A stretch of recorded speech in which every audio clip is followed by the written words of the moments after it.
Evangelio según San Marcos, capítulo 4, versículo 35. Leemos bajo la autoridad del Padre, del Hijo y del Espíritu Santo. Amén. Aquel día, cuando llegó la noche, les dijo: pasemos al otro lado. Despidiendo a la multitud, le tomaron como estaba en la barca, y había también con él otras barcas. Pero se levantó una gran tempestad de viento y echaba las olas en la barca de tal manera que ya se anegaba. Y él estaba en la popa durmiendo sobre un cabezal, y le despertaron y le dijeron: Maestro, ¿no tienes cuidado que perecemos? Levantándose, reprendió al viento y dijo al mar: Calla, enmudece. Y cesó el viento. Se hizo grande bonanza. Y les dijo: ¿por qué estáis así amedrentados? ¿Cómo no tenéis fe? Entonces temieron con gran temor y se decían el uno al otro: ¿quién es este, que aún el viento y el mar le obedecen? Vamos en esta mañana a compartir bajo el tema volviendo a la calma. Volviendo a la calma. Hay momentos donde todo lo que uno desea es volver a la calma. Hay momentos donde uno desea que las cosas vuelvan a estar en el lugar donde anteriormente estaban. Hay momentos donde uno solo quiere que las cosas comiencen a marchar como venían marchando, y que toda aquella turbulencia que nos está envolviendo parara. Pues déjeme decirle, hermanos, que un día los discípulos de Cristo se sintieron así también. La historia comienza en un mar muy conocido de la historia bíblica, el mar de Galilea. La Biblia nos dice, nos habla en muchas ocasiones de ese mar, aunque realmente geográficamente el mar de Galilea es un lago enorme, un lago inmenso, es un mar de agua dulce, es un mar que es alimentado por el río Jordán. Se le llama mar, pero realmente es un lago enorme de algunos 53, 54 kilómetros de largo. Y es el depósito de agua natural más fuerte que tiene la nación de Israel. Cuando nosotros miramos el Evangelio según San Marcos, ya hemos dicho en muchas ocasiones, hermano, que el Evangelio según San Marcos es conocido como el Evangelio de la barca. ¿Recuerdan que hemos tenido enseñanzas acerca del Evangelio de la barca? Otros evangelios utilizan mucho la cruz, otros utilizan mucho la palabra cordero, como lo es el Evangelio según San Juan. Cada uno de los evangelios tiene un objeto en el cual se enfatizan, se enfocan. El Evangelio de Marcos, el objeto principal del Evangelio de Marcos es la barca. Continuamente habla. En algunas ocasiones Jesús está en la barca, en otros va en la barca, el otro se baja de la barca, en otros va a subir a la barca. Y la gran mayoría de este evangelio se desarrolla precisamente en una barca y se le llama teológicamente el Evangelio de la barca. Cuando esta historia se desarrolla precisamente en una barca. Se desarrolla desde el capítulo 4, desde el versículo 1 del capítulo 4, dice: otra vez comenzó Jesús a enseñar junto al mar. Se reunieron alrededor de él mucha gente, tanto que entrando en una barca, se sentó en ella en el mar, y toda la gente estaba en tierra junto al mar. Ahí comienza realmente la historia. La historia comienza ahí, desde el capítulo 4, versículo 1, y lo que leímos ya es parte del final de la historia, solamente que ahí condensa lo que pasó en esa historia. Dice la Escritura que estaba dando una charla, una prédica, y que llegó el momento en que la gente lo apretó tanto que Jesús tuvo que pedir prestado una barca. Retiraron la barca quedó flotante en el agua y la gente en la orilla. Eso nos da a entender por qué el Señor estaba cansado. porque el Señor se quedó dormido mientras que había una tempestad fuerte. Todos estaban alarmados y todos trataban de controlar la barca, pero la Biblia dice que Jesús estaba dormido. Estaba dormido en un cabezal. Es posible que el cabezal haya sido aquella soga con que acostumbraban a amarrar la barca para que las olas no se la llevaran. Es posible que ese cabezal estuviera allí, hermano, enrollado, y que Jesucristo hubiese puesto su cabeza sobre ese rollo y pudiera estar allí fundido a causa de lo extenuante de la predicación. Hermanos, la predicación es un oficio que es desgastante también. Los que no comprenden esto dicen tan fácil que es la vida de un predicador, pararse y hablarle a la gente, qué fácil es. Pero ningún día de la semana yo salgo tan cansado como los días dominicales, porque es un desgaste. Y tenemos grandes ventajas sobre los predicadores de la Biblia. Una de esas grandes ventajas es el poder nosotros amplificar nuestra voz con un megáfono, con un audífono, con un micrófono. Tenemos equipos de amplificación que antes nos toca controlarlos, porque si no, hermanos, se desbordan y nos llega la fuerza pública. Pero en los tiempos de los predicadores de la Biblia se hacía a pura garganta. Y cuando eran auditorios muy grandes, les tocaba utilizar personas que estuvieran cerca, y ellos hablaban, y los que estaban cerca transmitían la voz a otro y otros a otro. Y dar una charla o dar una conferencia, una prédica, era muy extenuante, muy largo el tiempo, porque mientras yo hablo aquí tengo que esperar que el otro le hable al otro y el otro al otro, porque era la manera de amplificar, era la manera de llevar el mensaje. Dice la Biblia que Cristo se paró junto al mar en una barca, y desde la barca empezó a hablar, y ese hablar tenía que hacerlo con fuerza, implicar impulso a la voz. Por esta razón, hermano, cuando llega la noche, el Señor les dice: pasemos al otro lado. ¿Qué se imaginan ustedes que había al otro lado? Porque luego la Biblia dice que había al otro lado. ¿Cuál era la razón? ¿Cuál era la razón verdadera por la cual Jesús quería pasar al otro lado del mar? Había un hombre endemoniado al otro lado, ¿cierto? Había un hombre que tenía una posesión enorme. El capítulo 5 dice que había al otro lado. En el capítulo 4 está la invitación. Cuando el Señor le dice: pasemos al otro lado, está la invitación. Los discípulos no sabían que había al otro lado. Ellos no sabían que había al otro lado. Lógicamente, la omnisciencia de Cristo, que todo lo sabe, la omnipresencia de Él, que está en todo tiempo, porque eso significa la omnipresencia, que está en todo lugar, pero que también Cristo está en todo tiempo. Él está en el pasado, está ahora y ya está en el futuro también. Sabe qué va a pasar esta tarde a las 5. Sabe qué va a pasar a las 9 de la noche allá en su casa. Él lo sabe. Para el Señor el futuro ya es historia. Así es la omnisciencia de Dios. El futuro para Dios ya es historia, porque ya Él lo sabe. Los discípulos no tenían idea por qué el Señor quería pasar al otro lado. Oiga esto, amado hermano. Los del lado occidental de Israel no eran amigos de los del lado oriental. ¿Qué los dividía?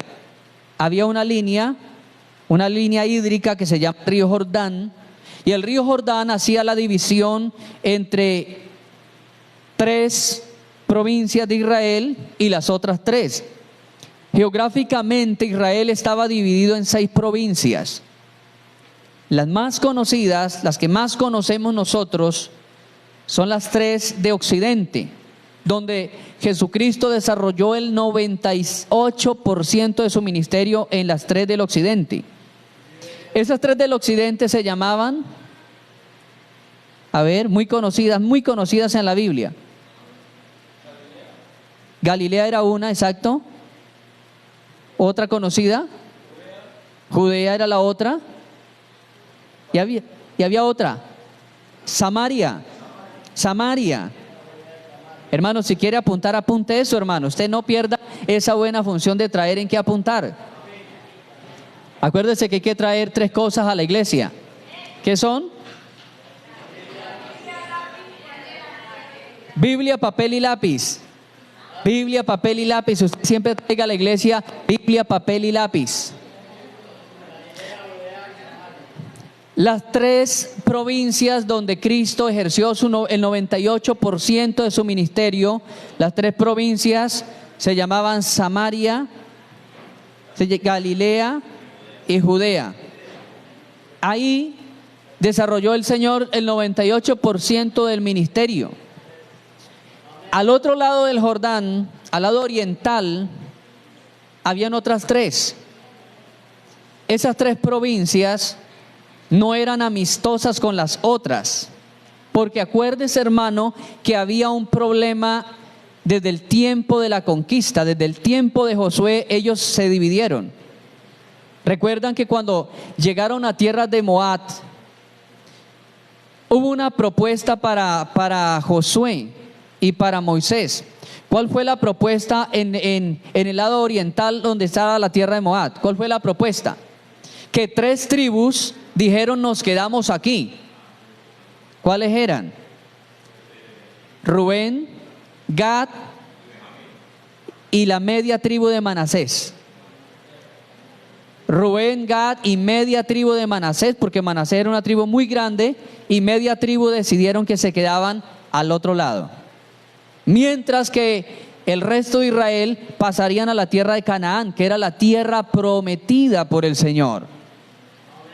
Desde ahí marcaron una división por los caprichos de ellos, porque lo que Dios le había prometido era pasando el Jordán, pero ellos decidieron quedarse a un lado del Jordán. ¿Cuántos alabamos el nombre del Señor?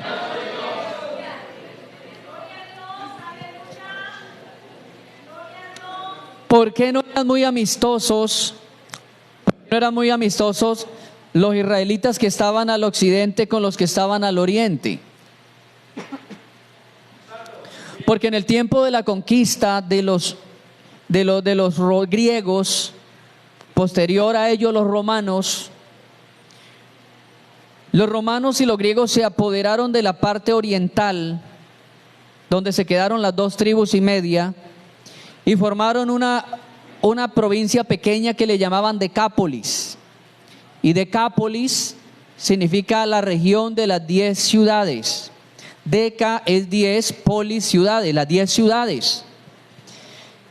Y en esas 10 ciudades existían burdeles, existían gimnasios griegos donde practicaban deportes totalmente desnudos, donde se hicieron altares a los dioses griegos y posterior a los dioses romanos. Y entonces, por esta causa, los judíos que habían pasado al occidente de Jordán no eran amigos de los del oriente. Cuando Cristo les propuso ir al otro lado, les propuso ir a la región de Decápolis. Allá habían 3 provincias más. Allá estaba Idumea, Perea y Decápolis. Eran las otras 3 que estaban a ese lado. Idumea, Perea y Decápolis. Eran las otras 3. Como el Señor vino a rescatar a su pueblo Israel, a mostrarse a Israel, en primer lugar, el Señor no dejó a un lado esas provincias. Él también fue a mostrarse, fue a presentarse y fue a predicarles, porque Él venía por ese pueblo, por Israel. Él no iba a permitir que las divisiones culturales, que las divisiones del tiempo le estorbaran para Él hacer su obra y para ejecutar el plan por el cual Él vino. Él vino por las ovejas de Israel. Y aunque no era de agrado para los discípulos pasar al otro lado, El Señor los invitó y les dijo, pasemos. Cuando les dice pasemos al otro lado, les está invitando a romper una barrera cultural que había entre ellos. Les está queriendo decir, ellos también son mi pueblo. Por ellos también fui enviado. Por ellos también vine a esta tierra. Pasemos al otro lado. Oiga esto, hermano, y como ellos no conocían realmente el propósito, ¿por qué el Señor los invitaba a pasar al otro lado? Ellos no conocían, no sabían. Por eso ellos no entendían el porqué de esa tormenta. No entendían por qué de un momento a otro se les sale de control la barca, se les sale de control la navegación. Podemos, hermanos, pensar que habían planes oscuros y planes diabólicos para que la barca no llegara al otro lado. Porque al otro lado, acuérdense que había un hombre que tenía más de 7,000 demonios dentro de él. Digo que más de 7,000 porque cuando el jefe de los demonios habla, Jesús le pregunta, ¿cómo te llamas? Y el jefe de los demonios que habló ahí le dice, me llamo Legión porque somos muchos. Y ya hemos hablado que una legión romana estaba compuesta de 7,000 hombres de a pie y 150 oficiales de a caballo. 7,000 de a pie y 150 oficiales de a caballo. O sea, 7,150 demonios tenía ese hombre. Algo imposible para la mente de nosotros los humanos, que estamos limitados al tiempo, al espacio, a la materia. Los espíritus no están limitados a eso. Ellos no están limitados a espacio. Pueden ocupar un espacio grande como pueden ocupar un espacio milimétrico. Podemos pensar que habían propósitos diabólicos para que la barca no llegara al otro lado. Porque los espíritus sabían para qué iba Cristo al otro lado. Sabían que en esa barca iba el que los iba a expulsar. Sabían que en esa barca iba el que los iba a hacer postrar. Porque oiga, hermano, la Biblia dice que los demonios vinieron y se postraron ante el Hijo de Dios. Qué tremendo, hermano, qué tremenda verdad. Porque la Biblia dice que los espíritus, los demonios, creen en Dios. Y creen tanto en Dios que tiemblan ante la presencia de Dios. Ellos sí lo creen. Ellos lo creen. Porque estuvieron en el reino de Dios. Porque estuvieron en los cielos. Porque escucharon la alabanza y participaron de la alabanza. Saben del poder de Dios. Porque saben que los destronó, que les quitó la hermosura que tenían. Saben que cuando Satanás se levantó para usurpar el trono, ellos saben que el Señor lo tomó y lo derribó. Y que el Señor, saben también que Dios le dio una sentencia a Satanás. Y esa sentencia está por allá en el capítulo 14 del libro de Isaías. Le da una sentencia a Dios a Satanás y le dice, espanto serás y para siempre dejarás de ser. Espanto serás y para siempre dejarás de ser. O sea, le despojó de la hermosura que tenía, porque la Biblia dice que estaba vestido con un ropaje diferente al de todos, lleno de perlas, lleno de esmeralda, de topacio, de crisólito, de todas las piedras preciosas. Y dice que estaba lleno de mucha hermosura, era acabado de hermosura. Por donde quiera que se mirara a Luzbel, era hermoso. Unas orejas bien hechecitas, una nariz bien ubicada, unos ojos, bueno, totalmente que por donde se mirara dice que era acabado de perfección. Era un ángel físicamente perfecto, una estatura promedio precisa, unos pies que no eran ni tan grandes ni tan chicos, acabado de toda hermosura. Pero cuando el Señor en su poder lo destrona, le da una sentencia y le dice, espanto serás y para siempre dejarás de ser. De ahí que la figura del diablo es terror, es espanto para todo el mundo. Es espanto, y dice que para siempre dejarás de ser, es decir, nunca jamás volverás a recuperar esa hermosura tan perfecta que tenías. Así que los demonios por eso saben que el Señor es real, por eso saben que existe y que Cristo tiene el poder. Por esta razón, cuando van en la barca, se aparece una tormenta. Esta tormenta no venía provocada por Dios. Esa tormenta no venía provocada por Cristo. Habían fines malvados porque al otro lado habían espíritus que sabían lo que iba a pasar si Jesús llegaba al otro lado.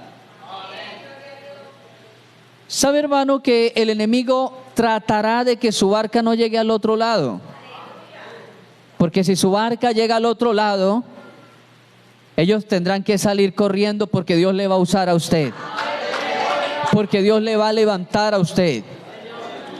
A usted, joven, el enemigo se va a levantar para que su barca no llegue al otro lado. Le va a trazar una línea porque Satanás es experto en trazar líneas y dice: de aquí no lo voy a dejar pasar. No le voy a dejar consagrar. No voy a dejar que este joven lea la Biblia. No voy a dejar que esta joven entregue su corazón en un altar. No voy a dejar que usted haga esto, aquello. El enemigo le va a decir: le voy a dejar que llegue hasta cierta parte, pero de ahí no pase.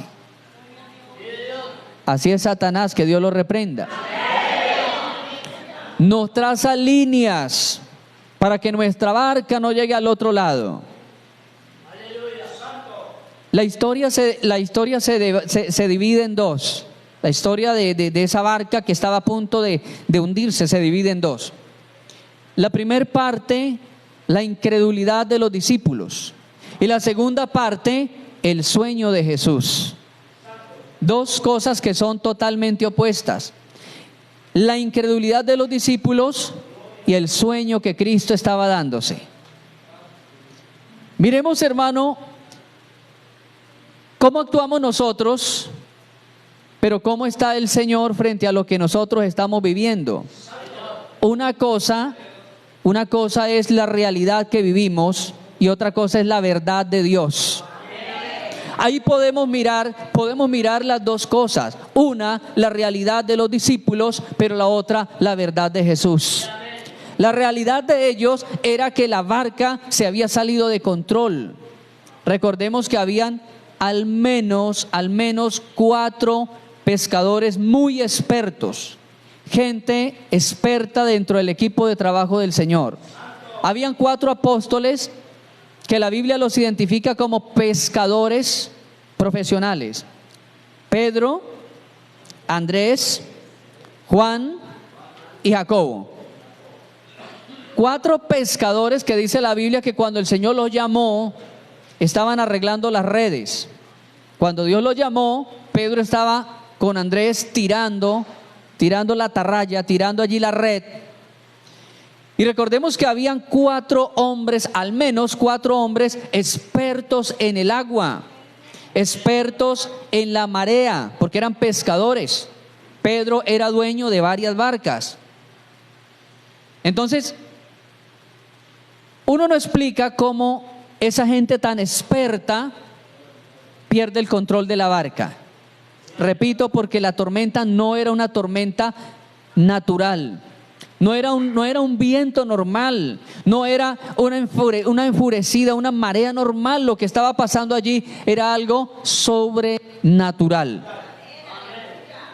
Tanto que los 4 varones pescadores profesionales estaban asustados porque ya no podían controlar la barca.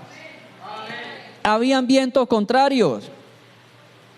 Y el viento contrario quería impedir que ellos se trasladaran a occidente. El viento contrario les estaba mostrando: la orilla de ustedes es de donde salieron. Habían vientos contrarios, el viento les ayudaba, pero no a avanzar a la orilla donde Cristo les dijo, sino que el viento les estaba ayudando a devolverse. Hay vientos contrarios en la vida, hermanos, que nos muestra nuestro punto de salida. A Israel le pasó eso. Israel, en medio del peregrinaje del desierto, los vientos contrarios solo le mostraban el punto de partida, Egipto. En Egipto había comida, había dormida, había comodidad, pero el viento no le mostraba el punto de llegada, que era Canaán, un lugar mejor, el lugar de libertad, el lugar de la posesión de la promesa. ¿Cuántos alabamos el nombre del Señor?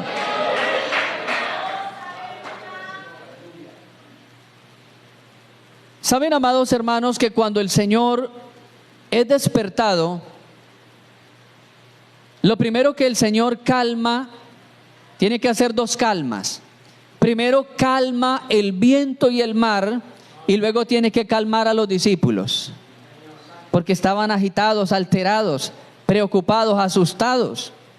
Y el Señor entonces va y calma el viento, calma el mar, y luego va y calma a los discípulos. El Señor les dice, el meollo del problema, el centro del problema no es la tormenta. El problema y el centro de esa tempestad es la incredulidad de ustedes. Él le pone el dedo en la llaga a la situación y dice, el problema no es el mar, no es el viento, el problema es la incredulidad de ustedes. Ese es el problema. ¿Cuántos bendecimos el nombre del Señor?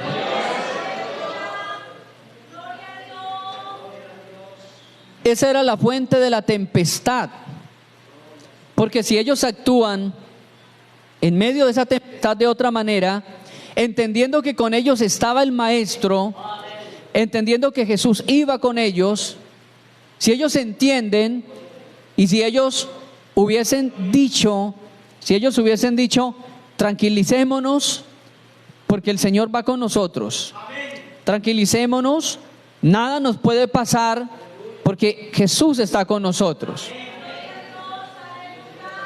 No lo hicieron de esa manera. Dice la Biblia que vinieron y que lo despertaron y le dijeron, ¿no te da cuidado que perecemos? En alguna versión moderna, en alguna versión traducida al lenguaje actual dice, ¿no te importa que perecemos? ¿No te importa que estamos para morirnos? ¿No te importa que nosotros nos vamos a hundir y que nos vamos a morir todos? Pensaron que el Señor estaba despreocupado y que no sabía lo que estaba pasando. Él sabía qué estaba pasando. Él sabía, pero como su confianza estaba tan arraigada en lo que ya sabía que iba a pasar, por esta razón Jesús estaba muy tranquilo, porque él sabía que esto iba a desencadenar en una gran victoria. Porque él sabía que la barca no se iba a partir, él sabía que la barca no se iba a hundir, él sabía que el plan se ejecutaría llegando al otro lado, él lo sabía. ¿Cuántos alabamos el nombre del Señor?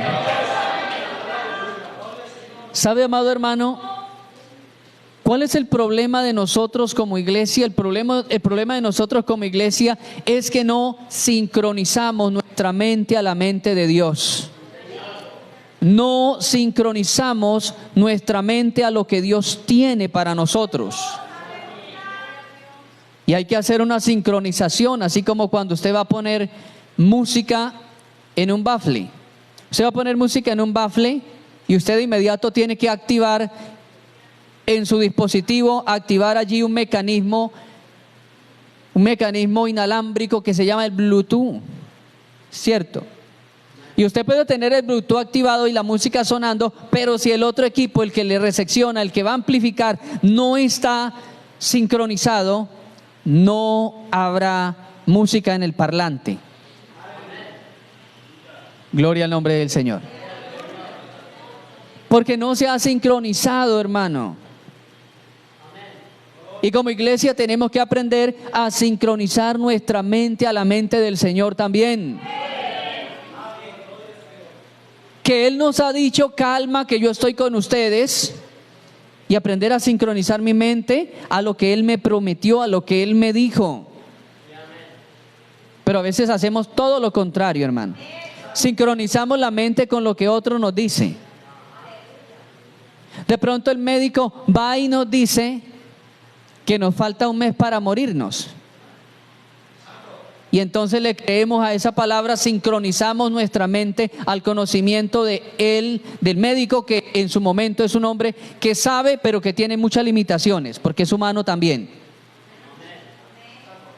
Y sincronizamos nuestra mente a lo que él nos dice. A veces hay que aprender a sincronizarnos con Dios, amado hermano. El hombre que Dios utilizó, que le dio la sabiduría para crear la bombilla, Thomas Alva Edison.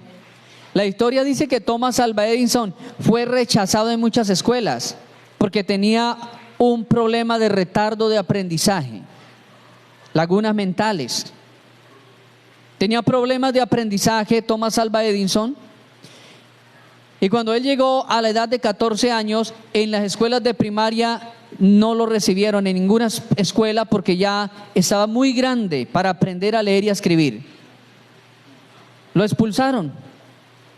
Y como no sabía leer y escribir, en la última escuela donde él estuvo, el rector le escribió una carta con toda confianza y se la entregó abierta a él. Sabía que él no podía leer. La carta iba dirigida para la mamá. Y le escribía allí el nombre de ella. Y luego le decía en la carta con mucha pena, le escribo esta carta y es para decirle que no vuelva a enviar a su hijo a la escuela porque las puertas del plantel quedan cerradas y anuladas las matrículas para él. No califica en la edad, no califica la estatura de él con los demás niños. Tiene problemas de aprendizaje severo. Cuando esta mujer tomó la carta, se llenó de preocupación y la historia dice que comenzaron a correr las lágrimas por las mejillas. Él se preocupó y le dijo, mamá, ¿qué dice la carta? Mamá, ¿qué dice ahí la carta? Dice que esa mujer le dijo, hijo, la carta dice que no te van a volver a recibir en la escuela porque todos los demás niños te tienen envidia porque tú eres muy inteligente. Tú eres más inteligente que todos ellos y todos los niños están movidos a envidia contigo. Te odian los niños porque eres muy sabio, eres muy inteligente. Pero no te preocupes, hijo, la escuela no te va a quedar lejos, la escuela va a ser esta casa. Yo voy a ser tu maestra, voy a ser tu profesora, yo te voy a enseñar a leer y a escribir. Y comenzó esta mujer a orar porque era una mujer creyente, una mujer temerosa de Dios. Empezó a orar y a pedirle a Dios todos los días mientras él dormía, Señor, ábrele la mente a este muchacho. Señor, ábreme mi mente para yo enseñar lo que él necesita. Uno de los profesores manda llamar a esta señora y le ofrece un trabajo en un ferrocarril. Le dice, su hijo tal vez pueda ser una buena persona para llenar las calderas del ferrocarril. O sea, si quiere, mande a su hijo a echar pala, a trabajar al ferrocarril, a llenar las calderas de carbón. Pero ella dijo, no, mi hijo va a servir para más que llenar una caldera de carbón. Y empezó a enseñarle a leer y a escribir, empezó a declarar que él era sabio, que él era inteligente. Hermano, y ese gran hombre llegó a aportar más de 200 inventos para la ciencia y para la etapa moderna que vivimos hoy. Hay momentos que tenemos que sincronizar nuestra mente con la mente de Dios. Y la mente de Dios dice que sus pensamientos son más altos que los nuestros. Es decir, que si usted se cree torpe, el Señor lo cree sabio. que si yo me creo débil, el Señor lo cree fuerte. Hermanos, la Biblia dice que con Cristo, Pablo dice en la carta a los Colosenses, Pablo dice, con Cristo estamos juntamente sentados en las alturas. Mire, mientras usted está aquí, mientras usted se ve acá en la sede del barrio Limonar, sede Movimiento Misionero Mundial, mientras usted se ve aquí con una Biblia en las piernas y pendiente de la prédica, mientras usted se mira aquí, Cristo lo mira ya sentado en las alturas con Él. Mientras la iglesia del tiempo del primer siglo miraban a Pablo como un sicario, como el terror de ellos, mientras ellos miraban a Saulo como el gran perseguidor, como el sicario, como el asesino, mientras ellos miraban a ese hombre, así lo que miraba Dios en Pablo, lo que Dios estaba mirando en Pablo, Dios miraba en Pablo la carta de Romanos, la carta a los Gálatas, la carta a los Filipenses, la carta a los Colosenses, la carta a Tito, la carta a Timoteo. Mientras la iglesia miraba a un sicario, Dios miraba en él todas las cartas que hoy día nos animan y nos fortalecen en la fe. Tanto que cuando Dios trata con Pablo, envía a Dios a un discípulo llamado Ananías. Y entonces Ananías, cuando escucha quién era la persona a la cual él iba a orar, de inmediato le dice: Señor, yo no voy, porque Señor, tú no has oído decir lo que Él hace con las iglesias, tú no has oído decir cómo azota las iglesias, cómo arrastra a los hermanos y los mete a la cárcel, cómo ayudó a matar a Esteban, cómo ayudó a matar a Jacobo. Pero el Señor le dijo: ve, porque este me es instrumento útil para llevar el evangelio a los gentiles, y yo le voy a mostrar a él cuán necesario es que aprenda a sufrir y a padecer por mi nombre. Sincronice su mente con la mente de Dios y aprenda usted a mirar al hermano nuevo, mírelo como un gran predicador. Esa hermana que no se ha podido fundamentar en la fe, no la mire con los ojos carnales, mírela como una mujer que será columna de oración en la iglesia. Aquel borracho, aquel joven que está en las calles, que está drogado, que va dopado por las sustancias alucinógenas, mire a esa persona con los ojos de Dios y sincronice su mente. ¿Cómo mira Dios a esa persona? Lo mira ya sirviéndole, ya en las alturas, al nombre de Cristo. Hermano, existen 5 cosas que nos hacen perder la calma. ¿Sabe, hermano, que perder la calma es sinónimo de perder el control? Y no hay nada más que nos cause temor sino de perder el control en algo. Perder el control de algo nos causa temor, amado hermano. Nos causa temor. Hay personas que se mofan porque dicen, cuando miran a alguien que se enfermó de algo, de alguna situación, y hay personas que se mofan y dicen: eso es porque mantiene comiendo chicharrón con yuca. Por eso está así, porque es que, claro, como la pasa comiendo chicharrón, pero eso nunca me va a pasar a mí, porque yo el chicharrón a metros. Mi dieta es solamente frutas, verduras. Es más, yo cultivo mis propias lechugas y mis lechugas son lechugas orgánicas. Nunca me va a pasar eso. Pero sabe, hermano, que a esa persona en muchas ocasiones se le puede salir las cosas de control, y también le pueden dictaminar un cáncer o una leucemia. Por eso hay personas que cuando se les ha perdido el control se suicidan. Porque hay personas que en la economía se sienten que tienen el control porque tienen sus ahorros, porque han sido personas disciplinadas y han ahorrado, pero esos ahorros en un momento determinado, un saqueo, un hacker de cuentas le puede vaciar la tarjeta, le puede vaciar la cuenta, como pasó en el 2011, creo que fue la caída de las Torres Gemelas, donde se perdieron millonarias cuentas, donde el Estado solamente repuso el 30% de las pérdidas, y gente que perdió miles de millones de dólares, pero el Estado le recuperó, el banco solo le recuperó el 30%. Personas que pensaron tener todo bajo control, pero en un momento la situación perdió la calma. ¿Qué hace usted cuando pierde la calma, amado hermano? Hay 5 cosas que nos hacen perder la calma. Número 1, mala noticia. Una mala noticia. Una mala noticia nos puede hacer perder la calma en un instante. Hay personas que están en fiesta, están en una fiesta, están felices, están contentos, pero de pronto llegó una mala noticia. Y esa felicidad terminó por el piso, se acabó, porque una mala noticia llegó.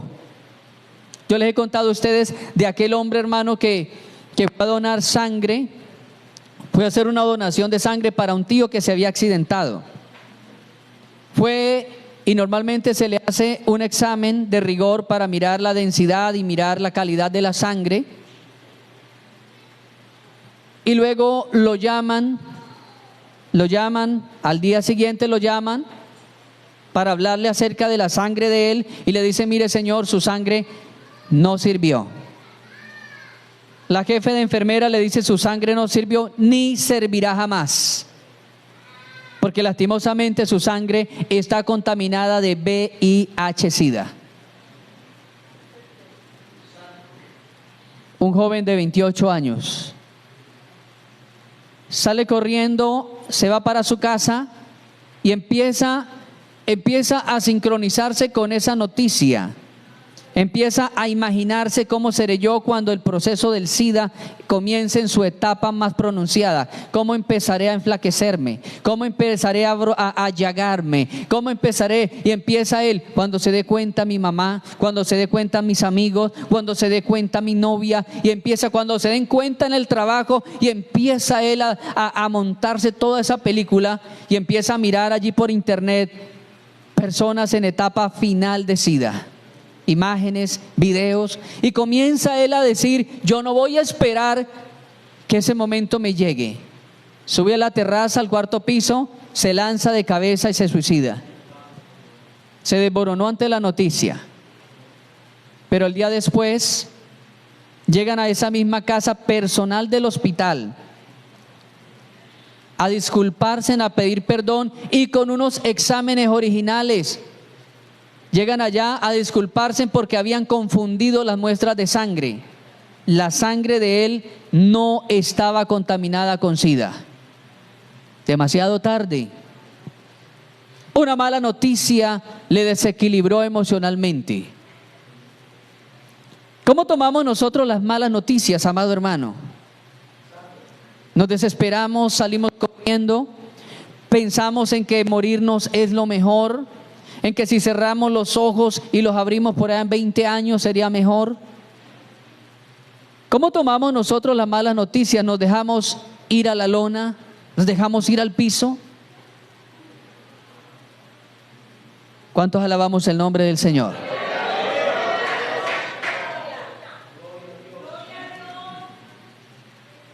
A veces las malas noticias, hermano, nosotros quisiéramos que nunca nos llegaran malas noticias. Recuerden que a Job le llegaron varias malas noticias en un solo día. A veces las malas noticias nos llegan todas en montón. Nos llegan todas en montón, amado hermano. A veces tratamos de hacer algo bien, pero termina mal. Una mala noticia. Un amigo mío en la costa me dice que él iba a alta velocidad en una moto, y de pronto sale un perro en la calle, y él de inmediato le hace el quiebre para esquivar el perro, porque no quería hacerle daño al perro. Esquiva al perro, pero luego cae a un hoyo y se cae profundamente, sale rodando, se golpea.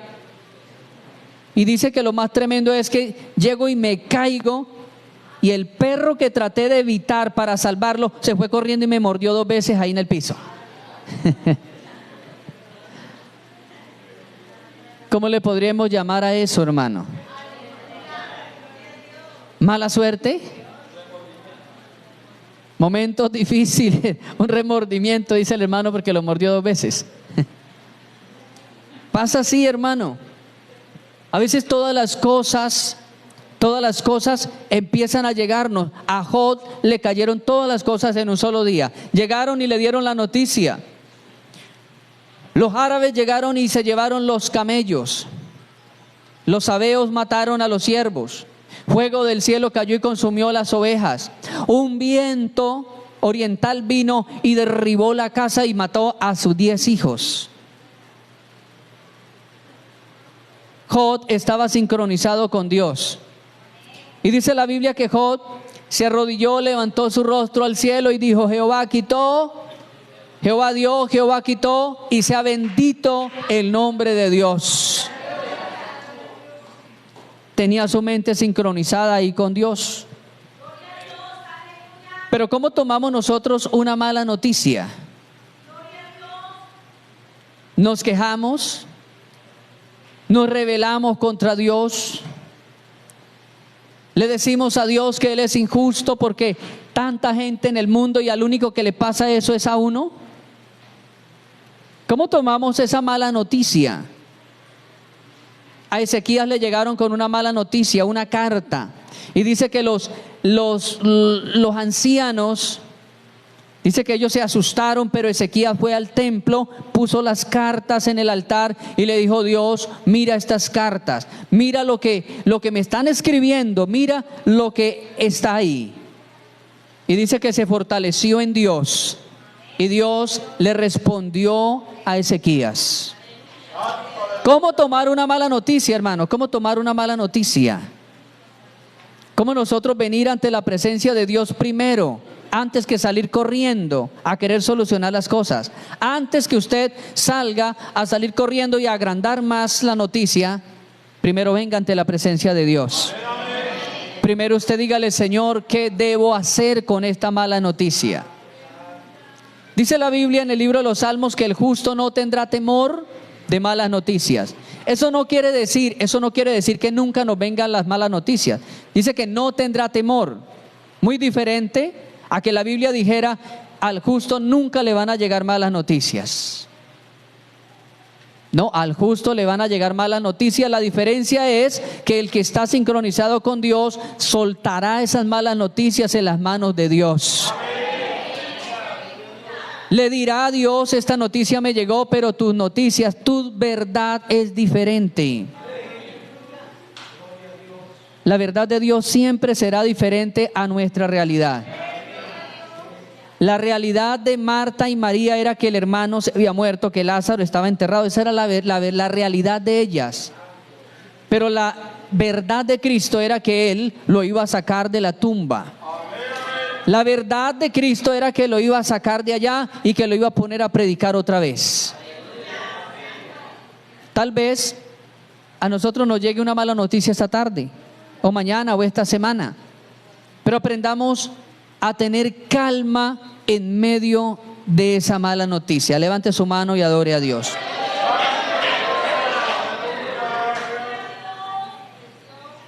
El segundo factor para hacernos perder la calma es nuestra incredulidad.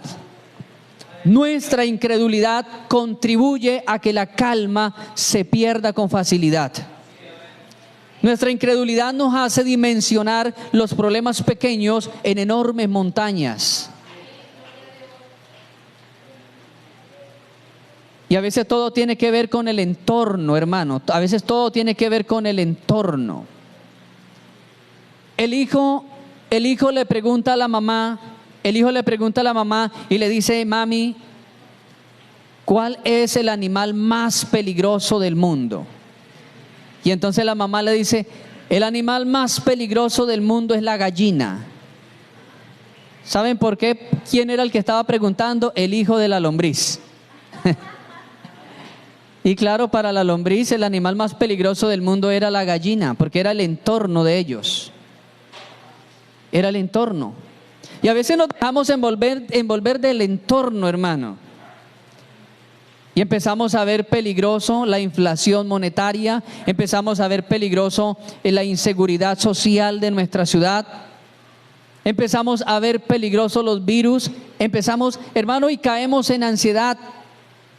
Mira, hermano, cuando estaba en furor la pandemia del COVID-19, se llegó a declarar una clase, un estilo de COVID mental. Y había gente que iba al hospital y se sentía enfermo y lo revisaban y estaba bien. Sí, un COVID psicológico, una enfermedad psicosomática. Mucha gente iba y es que doctor, revíseme porque me falta el aire. No puedo dormir, siento esto. Y muchos miles de colombianos se les practicaba la prueba y estaban sanos. Un COVID psicológico. Se dejaron desajustar porque había incredulidad en ellos, amado hermano. La incredulidad, a veces la incredulidad opera a través del entorno. Y en ese COVID-19 había gente que se lavaba las manos 100 veces. Habían problemas, muchas personas sufrieron problemas de huella digital. Se le borraron de tanto agregarse desinfectantes. Sí, yo conocía personalmente a alguien, hermano, que a cada ratico se estaba echando alcohol. La gente traía paquetes y les echaba alcohol y lo dejaban ratos por ahí. Porque entraron, hermano, en el sistema del entorno.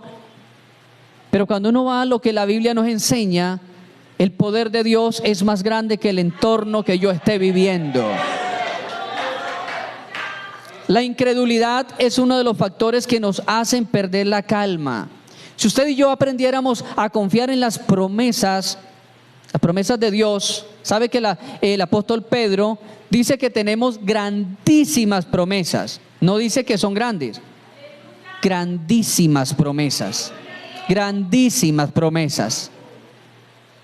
Si aprendiéramos el poder de las promesas, viviríamos totalmente alentados en la fe. Viviríamos alentados y cuando llegue ese momento de marea y de turbulencia a nuestras vidas, las promesas de Dios nos alentarían para mantener la calma en esa hora. ¿Cuántos alabamos el nombre de Dios? A su nombre. Como tercer punto, la preocupación. La preocupación nos hace perder la calma. Preocupación es ocuparnos antes de que las cosas sucedan. Un día me dijo un familiar, un hermano, estaba pensativo y me dijo, le dije, hermano, ¿qué está haciendo? ¿Por qué lo veo tan pensativo? Dijo, no, estoy pensando qué hacer si me pasa tal cosa. Yo es que a mí me gusta pensar qué haría yo si viniera alguien y me pusiera un cuchillo en el pecho. ¿Qué haría? A mí me gusta pensar qué haría si la moto se me llegara en una curva a pasar derecho. Entonces dijo, yo mantengo pensando qué haría yo si pasara. Eso se llama preocupación. Uno se ocupa en algo antes que esto suceda. La preocupación nos hace perder la calma, hermanos. Como la preocupación que yo le contaba a ustedes hace poco, la preocupación de mi mamá cuando nos subíamos a comer guayabas o a bajar naranjas. La preocupación de ella era, cuidado se cae y se saca un ojo. Cuidado se cae y se parte un pie, se parte un brazo. Preocupado. Nos preocupamos tanto, hermano, que a veces podemos estar comiendo bien, pero perdemos la calma. A veces uno está comiendo bien y uno dice, ay Dios mío, yo comiendo bien aquí, ¿y cómo estará mi chinito por allá en otra parte? Yo estoy comiendo bien, ¿y cómo estarán allá en África? Estoy comiendo bien ¿Y qué tal que me falte ese dinero para pagar el recibo que está por llegarme? Eso es ocupar la mente antes de. La preocupación nos hace perder la calma, mi amado hermano. Y eso contribuye no solamente a un daño de la salud mental, sino que contribuye muchas veces a un daño de la salud física también. Se ha comprobado que la gente que se preocupa mucho tiene deterioros no solamente hormonales, sino también en sus neuronas, tiene desgastes físicos aún en su cara. Y debemos que aprender, hermano, a soltar nuestra ansiedad delante de Dios. Pedro dice, echando en Él toda vuestra ansiedad, porque Él tiene cuidado de vosotros. Remítale toda su ansiedad a Dios. No se ponga a decir, ¿y cómo seré cuando yo esté viejito? ¿Quién me va a cuidar cuando yo esté viejito? Tiene 15 años y ya está pensando quién lo va a cuidar cuando está viejito. ¿Y quién me va a hacer esto? ¿Y quién me va a hacer lo otro? ¿Y yo cómo voy a hacer? ¿Y cómo voy a hacer? Y usted vive con los pelos de punta. Con los pelos de punta a toda hora. En una preocupación. Pero aprendamos a colocar esa preocupación delante de Dios. Él dijo, venid a mí los que están cansados y trabajados. Y esa invitación viene para nosotros, la iglesia. Por más que usted se preocupe por sus hijos, preocuparse no es orar. Preocuparse no es orar, hermano. Una cosa es orar y otra cosa es preocuparse. En vez de preocuparse por sus hijos, por su hogar, por su economía, doblemos rodilla delante de Dios. Pidamos delante de Dios. Otro de los puntos, hermano, es el miedo. El miedo. El miedo.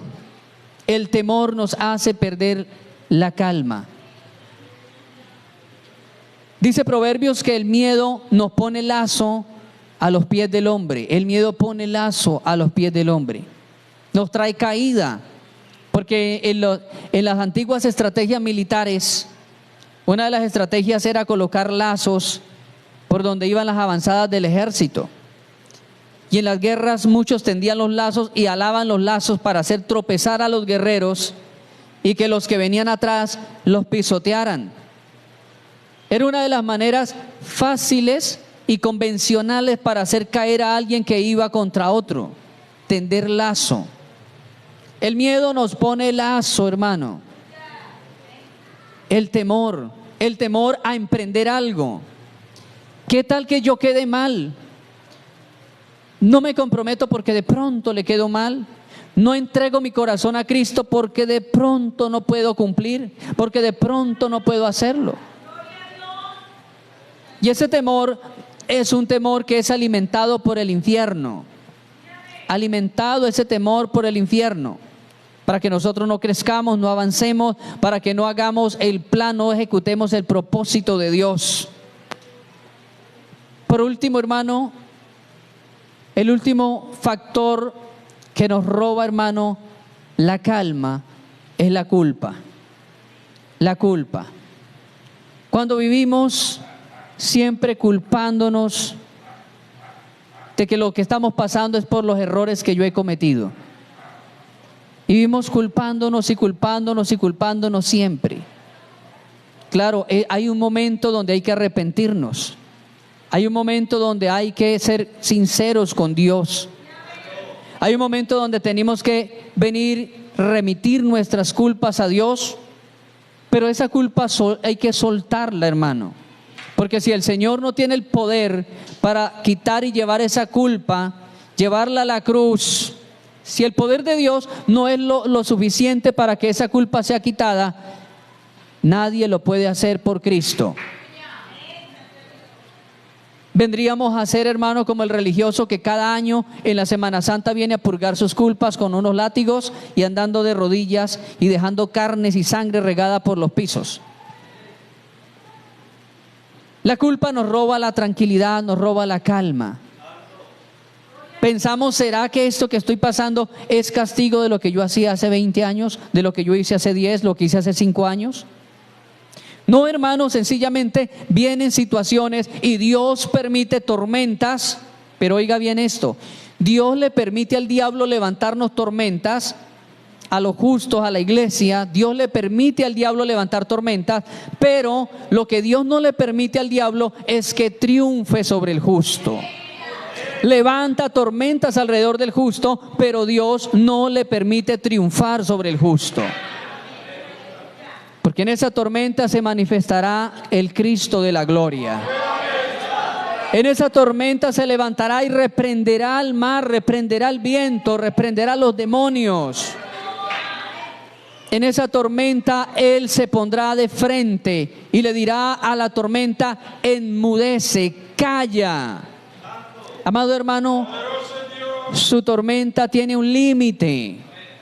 Esa tormenta que está pasando usted y que paso yo, esa tormenta tiene un límite. Y sabe que después del límite de cada tormenta viene una paz increíble. Después de cada tormenta hay atmosféricamente, hablando de las tormentas atmosféricas, hay un fenómeno atmosférico que es la paz post-tormenta.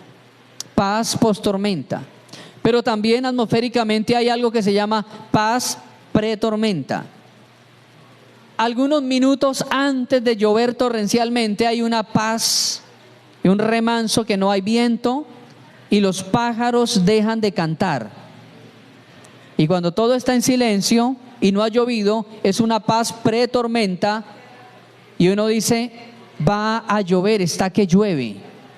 Pero también cuando pasa la tormenta hay una paz post-tormenta, y es también cuando hay un remanso y el viento para totalmente, las aves dejan de volar y dejan de cantar y hay una paz hermosa. Por eso es que le dicen que después de la tormenta viene la calma. Amado hermano, la Biblia dice que a los discípulos se les hizo gran bonanza.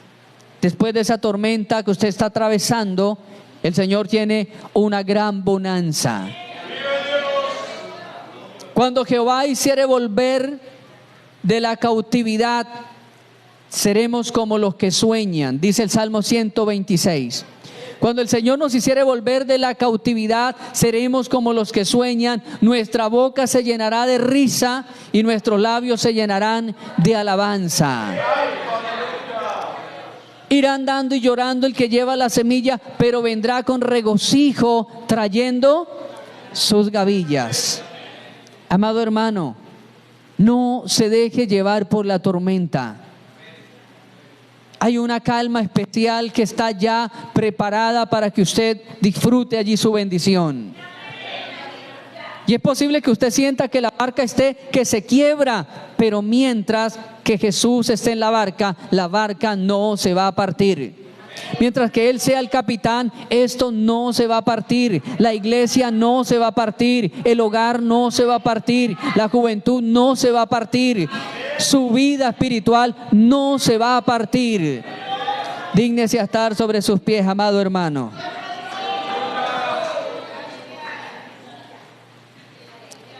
Quiero leerle allí en pie. Allí en pie quiero leerle el Salmo 107, 28. Oiga esta promesa, hermano. Yo quiero dedicarle a todos esta promesa, el Salmo 107, 28 y 29. Dice de la siguiente manera: entonces claman a Jehová en su angustia, los libra de sus aflicciones. Cambia la tempestad en sosiego y se apaciguan sus ondas. Luego se alegran porque se apaciguaron, y así los guía al puerto que deseaban. Amado hermano, hay un puerto donde Dios te quiere llevar. Hay un puerto seguro para tu alma. Hay un puerto seguro para tu hogar, para tu familia. Levante sus manos en este momento.